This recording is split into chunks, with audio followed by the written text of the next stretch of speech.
कश्मीर और लद्दाख घाटी में लगातार तीसरे दिन भी बर्फबारी हुई। कश्मीर के मैदानी इलाकों में बारिश के साथ साथ बर्फबारी हुई, जिससे कई रास्ते बंद हो गए। और सुबह जब लोग जागे तो कश्मीर की वादियां बर्फ की सफेद चादर ओढ़े नजर आईं।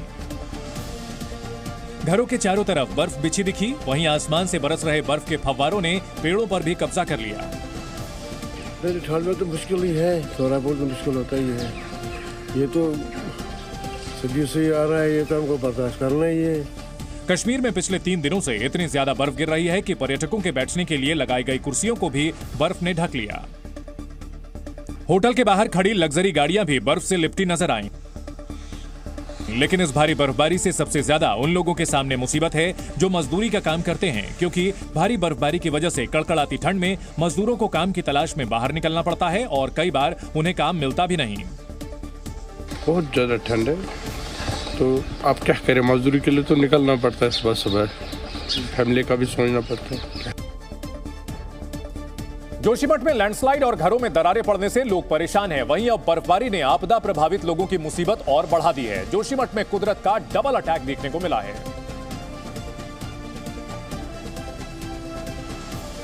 और शुक्रवार को जोशीमठ के ऊंचाई वाले इलाकों में भारी बर्फबारी हुई, जिसकी वजह से घरों के बाहर खड़ी गाड़ियों को बर्फ ने ढक लिया। क्योंकि बर्फबारी इतनी तेज हो रही थी कि कुछ ही देर में सड़कें बर्फ से ढक गईं और मकानों पर भी बर्फ का कब्जा हो गया। घरों के ऊपर बर्फ की एक मोटी परत जमी दिखाई दी, जिसे देख इंसान तो इंसान, जानवर भी परेशान दिखे। जोशीमठ में बर्फबारी होने से सबसे ज्यादा परेशानी उन लोगों को हुई है जिनके घर दरार पड़ने से तोड़े जा चुके हैं और जो लोग राहत शिविरों में ठहरे हैं। बर्फ पड़ने से जोशीमठ में ठंड बढ़ गई है और ये लोग राहत शिविरों में ठिठुरने को मजबूर हैं। जिनके छोटे छोटे बच्चे हैं वे लोग ज्यादा परेशान हैं।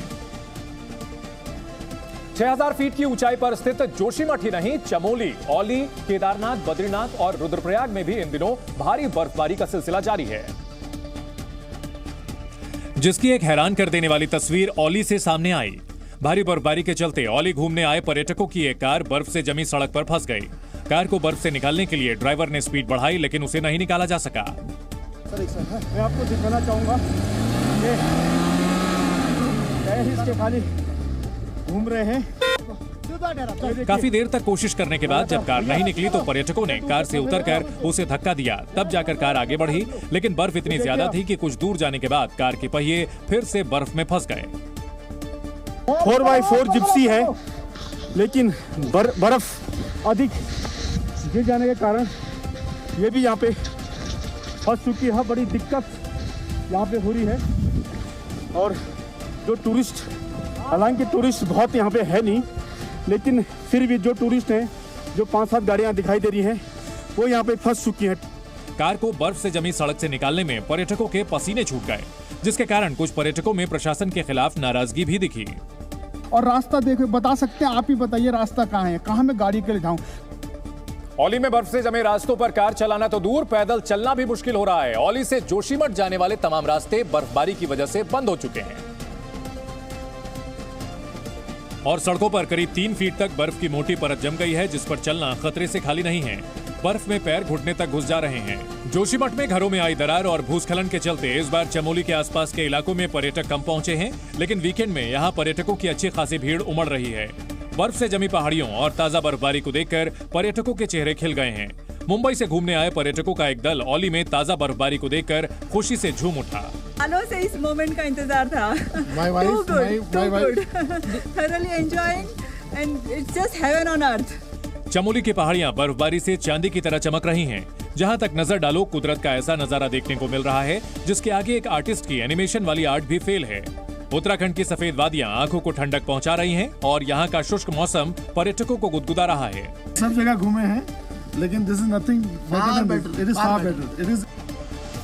वित्त मंत्री निर्मला सीतारमण 1 फरवरी को बजट पेश करेंगी और सूत्रों के हवाले से खबर है कि इस बार बजट में रेलवे के लिए कई बड़े ऐलान हो सकते हैं। सूत्रों के मुताबिक इस बार के बजट में हाइड्रोजन ईंधन से चलने वाली 35 ट्रेनों का ऐलान किया जा सकता है। साथ ही सरकार पूरे देश में वंदे भारत ट्रेनों का जाल बिछाना चाहती है। इसके लिए 500 नई वंदे भारत एक्सप्रेस का भी ऐलान वित्त मंत्री कर सकती हैं। खबरों की माने तो वित्त मंत्री इस बार रेलवे के लिए करीब 2 लाख करोड़ रुपए का बजट अलॉट कर सकती हैं। नई ट्रेनों के अलावा केंद्र सरकार ट्रेन के 58,000 नए डिब्बों का भी ऐलान कर सकती है। इनके अलावा रेलवे के लिए 4,000 नए ऑटोमोबाइल कैरियर का भी ऐलान इस बजट में हो सकता है। जानकारों के मुताबिक ये सारा ऐलान चरणबद्ध तरीके से अगले 3 साल में पूरा किया जाना होगा।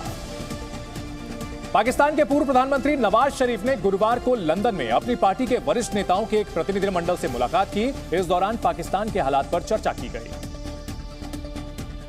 जिसके बाद पाकिस्तान मुस्लिम लीग नवाज के सुप्रीमो ने मीडिया से बात की। इस दौरान नवाज शरीफ ने पाकिस्तान के पूर्व सेनाध्यक्ष जनरल कमर जावेद बाजवा और ISI के पूर्व महानिदेशक लेफ्टिनेंट जनरल फैज हामिद को पाकिस्तान की बदहाली के लिए जिम्मेदार ठहराया। दोनों पूर्व सैन्य अधिकारियों पर नवाज शरीफ ने 2018 के आम चुनाव में धांधली करने और संविधान का उल्लंघन कर इमरान खान को प्रधानमंत्री बनाने का आरोप लगाया। इसको क्या जनरल बाजवा और जनरल फैज को जिम्मेदार समझते हैं, जिनका नाम आपने गुजरावाला स्पीच में दिया? आप सब जानते हैं, सब वाकिफ हैं, सब जानते हैं। अब ना किसी की शक्ल छुपी हुई है, ना किसी का नाम छुपा हुआ है। अपने पाकिस्तान को अपनी जात के गिर्द घुमाया है। इस कौम के साथ घिनौना मजाक किया गया। शरीफ ने कहा कि उन्होंने गुजरावाला के भाषण में इस ओर इशारा किया था कि पाकिस्तान की बदहाली के लिए कौन जिम्मेदार है और कैसे लोगों के एक समूह ने देश पर कब्जा करने की साजिश रची। हमारा मुल्क है, उसके साथ जो सितमज़रीफियाँ हुई हैं, जो जालिमाना सलूक किया गया है, उसको बताना ये मेरी जिम्मेदारी है। अवाम तक पहुँचाना मेरी जिम्मेदारी है और उसको ठीक करना भी हमारी जिम्मेदारी। गुजरावाला के भाषण में नवाज शरीफ ने जनरल बाजवा और जनरल फैज पर उनकी सरकार को हटाने, न्यायपालिका पर दबाव बनाने और विपक्षी नेताओं को पीड़ित करने का सीधा आरोप लगाया था। लंदन में मीडिया से बात करते हुए PMLN के सुप्रीमो नवाज शरीफ पाकिस्तान के पूर्व PM इमरान खान पर भी खूब बरसे। उन्होंने इमरान खान को पागल आदमी करार दिया और कहा कि प्रधानमंत्री रहते हुए इमरान खान ने देश को बर्बाद कर दिया। नवाज शरीफ ने इमरान खान पर पाकिस्तान को तबाही के कगार पर ले जाने का आरोप लगाया। पाकिस्तान का जो ये मैडमैन जो है, मैं मैडमैन कह रहा हूँ आज, जो हशर कर गया है। नवाज शरीफ ने कहा कि PTI सरकार के 4 साल के प्रदर्शन की तुलना हमारी सरकार के 4 साल से करें तो पता चल जाएगा कि हालात कैसे थे। लोग देखेंगे कि हमारे दौर में क्या हालात थे और लोग कितने खुशहाल थे और आज इसके 4 सालों में लोग कितने बदहाल हुए। नवाज शरीफ ने दावा किया कि वो पाकिस्तान को मुश्किल हालात से बाहर निकालेंगे। लंदन में नवाज शरीफ ने जो मीटिंग की उसमें पाकिस्तान के गृह मंत्री राणा सनाउल्लाह भी शामिल हुए। इसके अलावा पार्टी के कई और नेता भी मौजूद रहे। बैठक के बाद राणा सनाउल्लाह ने नवाज शरीफ को लेकर बड़ा बयान दिया, जिसके लिए नवाज शरीफ के साथ बैठक के बाद पाकिस्तान के गृह मंत्री राणा सनाउल्लाह भी मीडिया से मुखातिब हुए। इस दौरान उन्होंने नवाज शरीफ के पाकिस्तान लौटने के संकेत दिए। कलेक्टिव राय ये है कि मियां नवाज शरीफ साहब का वहाँ पे इलेक्शन के मौके पे पार्टी को लीड करना जो है वो कामयाबी के लिए जरूरी है। पंजाब चुनाव की चर्चा करते हुए राणा सनाउल्लाह ने संकेत दिया कि नवाज शरीफ पार्टी के उम्मीदवारों को व्यक्तिगत रूप से चुनेंगे। इलेक्शन कैंपेन में जो है वो मियां नवाज शरीफ साहब खुद भी शामिल होंगे। मरियम नवाज साहबा जो है वो नेक्स्ट वीक इंशाल्लाह ताला वो पाकिस्तान जा रही है। राणा सनाउल्लाह ने कहा कि नवाज शरीफ की वापसी के लिए कानूनी औपचारिकताएं लगभग पूरी हो चुकी हैं। नवाज शरीफ पिछले कुछ वर्षों से लंदन में रह रहे हैं। जम्मू का नरवाल आज 2 सीरियल धमाकों से दहल गया। ये धमाके ट्रांसपोर्ट नगर के यार्ड नंबर 7 और 9 में हुए, जिसके बाद मौके पर सुरक्षा एजेंसियां पहुंच गईं, जिनकी तफ्तीश में पता चला कि जम्मू के नरवाल में पहला धमाका करीब सुबह 11 बजे हुआ, जबकि दूसरा धमाका ठीक 20 मिनट बाद हुआ। एक ब्लास्ट के बाद दूसरा ब्लास्ट जो लगभग 20 मिनट के बाद हुआ है। ब्लास्ट का जो CCTV फुटेज सामने आया है उसमें एक जोरदार धमाका होते दिख रहा है, जबकि दूसरे फुटेज में धमाके के बाद आसपास का इलाका हिलता दिख रहा है। नरवाल में IED ब्लास्ट होने का शक जताया जा रहा है। हालांकि पुलिस ने फिलहाल इसकी पुष्टि नहीं की है। तस्वीरों में दिख रहा है कि जब एक धमाके के बाद मौके के आसपास काफी संख्या में लोग जमा थे, तभी दूसरा धमाका भी हो गया।